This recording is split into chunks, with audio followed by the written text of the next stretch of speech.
Outriders. The big day has arrived, the endgame has been revealed, and the hype is real. There was a ton of information dropped in the broadcast, so let's run through the highlights. The Trials of Tarya Gratar is a series of connected zones which get progressively harder as you progress through them. There are alternate routes, optional areas, and combat encounters unique to the Trials. As you delve deeper, you come up against boss encounters which have real mechanics, and enemies that get progressively harder, as well as uncovering more lore about the packs. Progress into the Trials is unlocked as you complete the very large zones, all of which reward you with that sweet loot. Die too many times though and you will be returned to the new base camp so that you can try again, or do something else, as this base camp has all of the same amenities that the Outriders camp had: expeditions, 2 vendor stations, crafting, stash, and multiplayer. The optional areas, or troves as they are being called, feature targeted apocalypse loot. So if you need that new pair of boots, complete the right trove and then leave. All loot resets once you leave the Trials, so you can farm for the gear that you need to complete your build. The Trials also feature unique enemies which include the shadow beasts that can turn invisible and also silence you, locking out your skills for a short period, along with the beast lords who have skills we haven't seen before, including the traps that are very easy to run into. PCF described this as replayable content, and this really comes to the fore in certain troves where you encounter different enemies each time you enter, along with changing boss mechanics in other troves. On top of that, the Trials feature changing weather conditions and a day-night cycle, all of which helps to keep this activity fresh for that little bit longer. I really enjoyed playing the Trials in the closed beta, and it felt even more rewarding than expeditions, particularly because of the targeted loot you could go for. Getting the right apocalypse gear piece is going to be an RNG nightmare, so this is a great feature for removing a little bit of pain. In the reveal we also saw another new gear set, and this one looks like it could be a banger.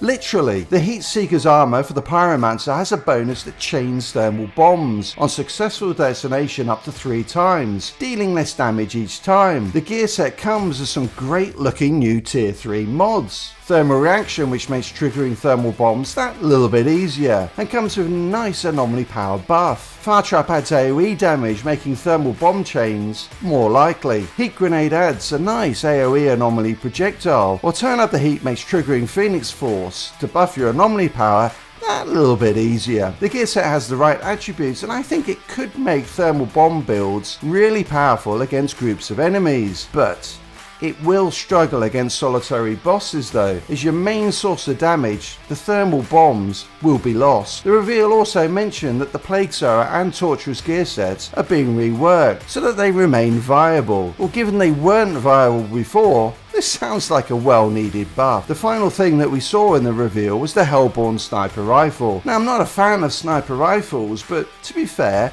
this one comes with the right attributes, and the Violent Rupture tier 3 mod adds an additional eruption to your skills. Now, if you missed some of the news from last week, check out this video here.